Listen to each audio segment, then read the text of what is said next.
Hello everyone, welcome to moral magic. ఈరోజు మన కథ ఒక తెలివైన కుందేలు. అది ఒక అందమైన అడవి. ఒక చిన్న అందమైన అడవిలో పచ్చని చెట్లు, రంగురంగుల పువ్వులు, పక్షులు, కూతలు, పరిగెత్తే జంతువులతో జీవితం ఆనందంగా కొనసాగుతోంది. ఒక తెలివైన చిన్న కుందేలు తెల్లటి రంగులో సున్నితంగా ఉండి అడవిలో చురుకుగా తిరుగుతూ ఆడుకుంటూ ఉంది. అలా అడవిలో జంతువులన్నీ కలిసి చాలా సంతోషంగా జీవించేవి.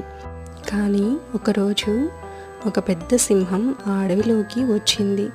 అది రోజు ఒక జంతువుని వేటాడి తినసాగేది. జంతువులన్నీ ఎప్పుడు ఆ సింహంకి భోజనంగా అయిపోతామేమో అని ప్రతిరోజు భయపడుతూ ఉండేవి. అందుకే జంతువులన్నీ కలిసి ఒక నిర్ణయం తీసుకున్నాయి.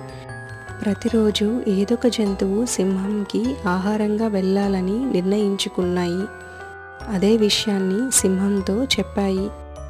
సరే, ప్రతిరోజు ఒక జంతువు నాకు భోజనానికి రావాలి, లేకపోతే అందరినీ తినేస్తాను. అది విని అన్ని జంతువులు భయపడ్డాయి. కానీ కుందేలు మాత్రం ఆలోచిస్తూ చూస్తూ నిలబడింది. అలా సింహం చెప్పినట్టుగానే ప్రతిరోజు ఏదో ఒక జంతువు ఆహారంగా వెళ్ళేది.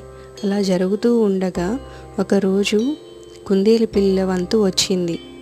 ఆ రోజు ఉదయం కుందేలు పిల్ల అడవి మార్గంలో నడుచుకుంటూ వస్తోంది.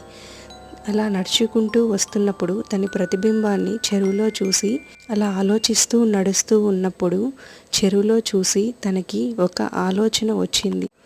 ఆ ఆలోచన తట్టగానే కావాలని సింహం దగ్గరికి ఆలస్యంగా వెళ్ళింది. అలా వెళ్ళగా సింహం కోపంగా గర్జిస్తూ, ఇంత ఆలస్యంగా ఎందుకు వచ్చావు అని అడుగుతుంది. కానీ కుందేలు పిల్ల చాలా వినయంగా, ఓ మహాసింహమా, నాకు మరో సింహం అడ్డుగా వచ్చింది. అది కూడా నేనే ఈ అడవికి రాజు, నిన్ను నేనే తినేస్తాను అని చెప్పింది. అప్పుడు సింహం గర్జిస్తూ, అవునా, ఆ సింహం ఎక్కడ ఉంది? నన్ను వెంటనే తన దగ్గరకు తీసుకువెళ్ళు అని చెప్తుంది. కుందేలు ఆ సింహాన్ని ఒక బావి దగ్గరికి తీసుకెళ్తుంది. ఇదిగో, ఆ సింహం ఈ బావిలోనే దాగి ఉంది అని చెప్తుంది. సింహం బావిలోకి చూసి తన ప్రతిబింబాన్ని చూసుకుంటూ ఉంటుంది. కానీ అది బావిలో మరొక సింహం ఉందని అనుకుంటుంది. అప్పుడు ఆ సింహం కోపంగా గర్జించి తనని అంతం చేయడానికి బావిలోకి దూకేస్తుంది.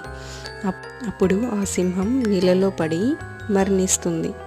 కుందేలు పిల్ల తిరిగి అడవిలోకి వచ్చి సంతోషంగా జరిగిన విషయాన్ని అందరికీ చెప్తుంది. మిగిలిన జంతువులు కూడా కుందేలు తెలివికి జేజేలు పలుకుతారు. అడవి మళ్ళీ చాలా ప్రశాంతంగా మారుతుంది. ఈ కథలోని నీతి ఏమిటంటే, తెలివి శక్తి కన్నా చాలా గొప్పది. ఏదైనా కష్టం వచ్చినప్పుడు తెలివితో దాన్ని జయించాలి.